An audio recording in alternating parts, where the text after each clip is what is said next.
gondayane Pak apa piye kowe iki tanggung jawabmu tanggung jawab apa Ndara Permadi keneng kepikut sing mikut sapa iki mau aku weruh sak kelibatan eneng pendhita nyandang anggone pendhita ning praupane buta nibake jala saka dhuwur Ndara Permadi keneng kejala dipuntir kepikut sedadel wujude buta sandangane pendhita menungso rata-rata nang kae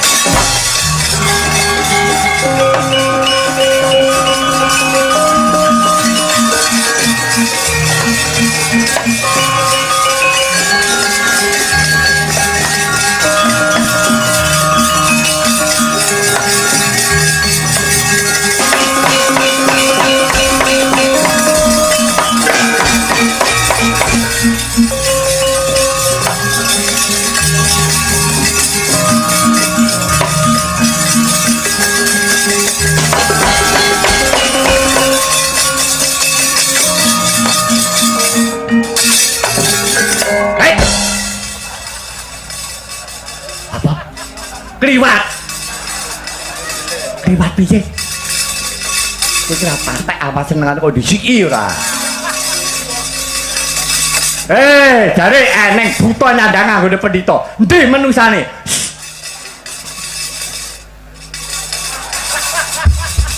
piye wong ya kuwi apa wong ya kuwi ayo pelek wonge yo kuwi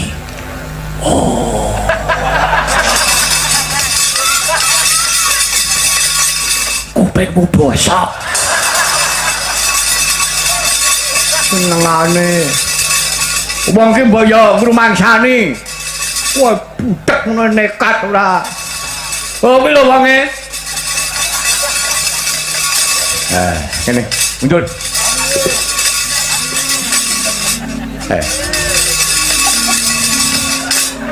kowe to kowe sing nyolong daraku mbok anggap Semar ki ora ngerti karo dapurmu ngono iya kowe mbodhoke karo Semar iya Jupah aku wis tuwek aku mbok sepelekke ngono iya karepmu piye Pak kliwat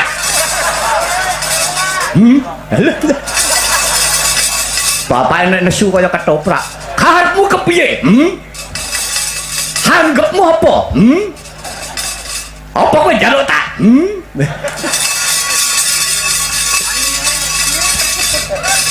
kowe nganggep bodho karo aku wis ngerti karo kowe kowe jenengmu mbiyen Jempilawuk kowe Jempilawuk kowe ketrima uripmu jaman semono kowe iso ngrewangi karo Bathara Indra gandeng tresnane karo Bathara Indra kowe dikeparengake suwita karo Bathara Indra kowe saiki dadi resi derajatmu wis meh kaya setengah dewa resi kowe diwenehi tetenger Anggara Parna iya apa ora ayo ndaraku mbok balekke ora Permadi mbok balekke ora kowe tak jan tak lapurke karo bosmu apa piye iya kowe jan tak lapurke karo Bathara Indra ngono Semar ora wedi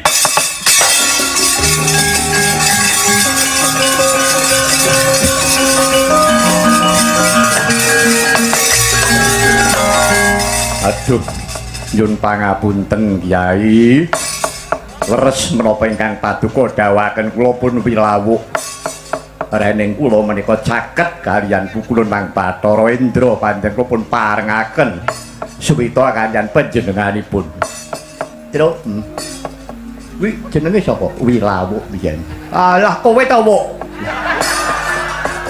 kowe gajeke iki ra biyen sing ngejob batal kae to oh ya kuwi wonge Coba diteni apane? Klambine ya kok ngono kuwi. Sajeke urip ya ora salin kowe iki kok. Ngawur wae ora. Ayo.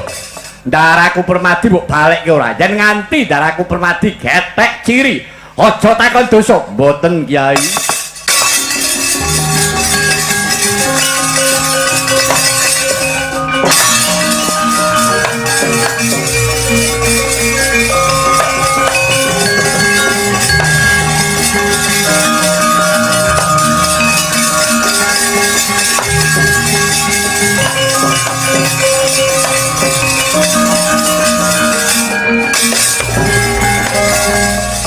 Sewu lepat diagung pangaksama Paduka Raden. Dene kula damel kaget ing penggalih Paduka Raden Permadi. Kowe kuwi sapa? Kula Anggara Parna. Kula menika pujangganing Karaton Ngendraprasta. Lebeting wana. Wana Marta menika wonten adeging negari ingkang nami Ngendraprasta yasanipun pukulun Mang Bathara Indra. Yasanipun negari menika sareng kaliyan madegipun negari Ngastina sepisan. Mengkono perempat inggih. Nah, dawuhipun pukulun Sang Mang Bathara Indra, tembinipun negari Ngendraprasta menika badhe dados papaning para satriya ingkang mahambek sadu budi. Saking petang kula nggih namung Paduka Raden Permadi. Mila dinten menika kula badhe ngaturaken tali asih kaliyan Paduka Raden Permadi.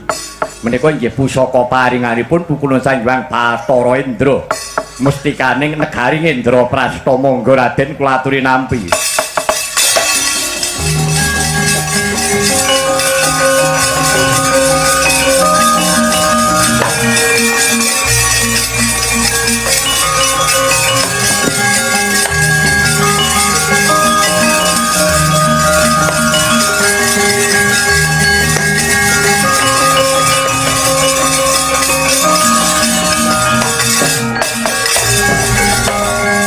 Penemban kula wonten dawuh Raden.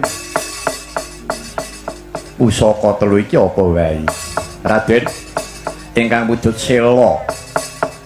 Wujudipun pethak menika dipun wastani sela timpuru inggih watu timpuru. Daya pangwaosipun sinten ingkang ketaman pengabaraning Gandharwa panjenengan usap mawi watu timpuru tartamtu badhe waluya temah jati temah mulya. Menika wonten cubung lebetipun wonten lisah dipun wastani lisah pranawa. Menawi panjenengan tetesaken netra Paduka badhe priksa wujuding Gandharwa. Ingkang wujud sada saler menika dipun wastani Oyot Bayura. Menawi panjenengan sampun priksa wujuding Gandharwa, kula aturi nyabet Oyot Bayura tartamtu badhe mlajeng boten pantun badhe nadhahi. Mengkono penembat inggih Raden, namung perlu kawuningan jin menika inggih boten sedayanipun awon. Wonten saperangan ingkang sae sami kaliyan manungsa. Iya. Lan kaping kalihipun pusaka menika namung mujudaken pirantos lho Raden. Pirantos Paduka netepi dharma-dharmaning kasatriyan. Nanging sedaya kala wau nadyan menika pusaka ampuh nanging kawon kaliyan adiling kodrat. Menawi kodrat sampun datengi pusaka menika mboten dayani menapa-menapa. Iya penemban. Tak tampa kang dadi pangandikamu sampun Raden. Kula aturi nglajengaken anggen Paduka nindakaken dharmaning kasatriyan babat Wanamarta sampun dumugi wancinipun. Negari Watana Kawarsa inggih Cintakapura Ngendraprasta kedah kababar. Iya mung bayaku bakal ngupadi kelawan kadang werda Kang Mas Bratasena. Raden, inggih persajan kemawon. Kang Raka Raden Bratasena kenging kemayaning Gandharwa. Kula aturi ngusadane watu timpuru menika. Tartamtu badhe waluya temah jati temah mulya Raden.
Moro Sarjuna esmu kamanungsanira sawangnya gendrepo mboten nyono menawi paduka Kang Mas nandhang katriwandan ingkang kados mekaten.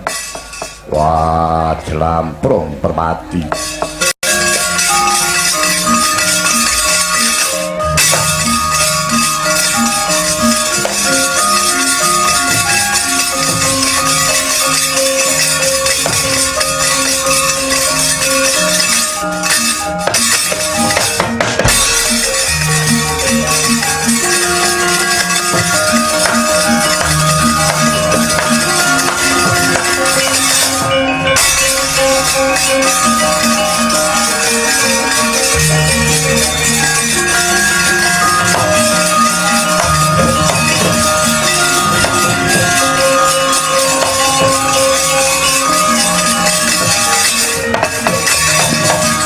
Nyata aruta saking kutha Sangkuru kula yen tanamu tusa sang Sri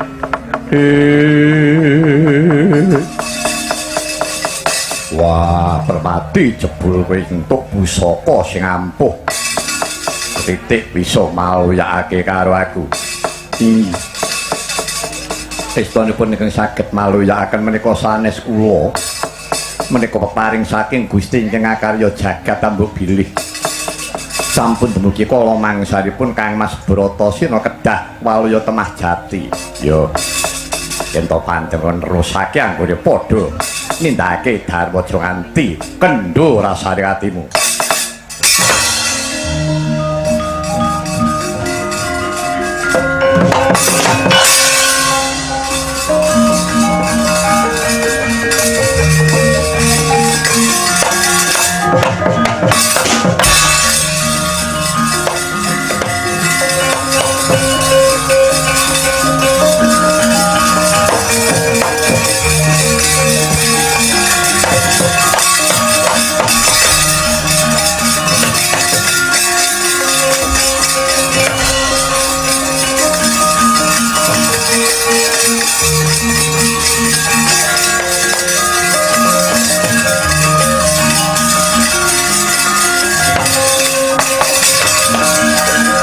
Ora mangos wumi ngambreng kati karunaning kaswase aneng marga hamalagung risang gondo wastrat mojo longlong lalu ngulati surya mangrangsang waya wah ora nyono sabar pisan Bratasena bisa waluya temah jati temah mulya kebangetan temen Kakang Yudhistira ora krasa atine ora kaget katon ayem tentrem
Narpati Darma Putra yang danan jaya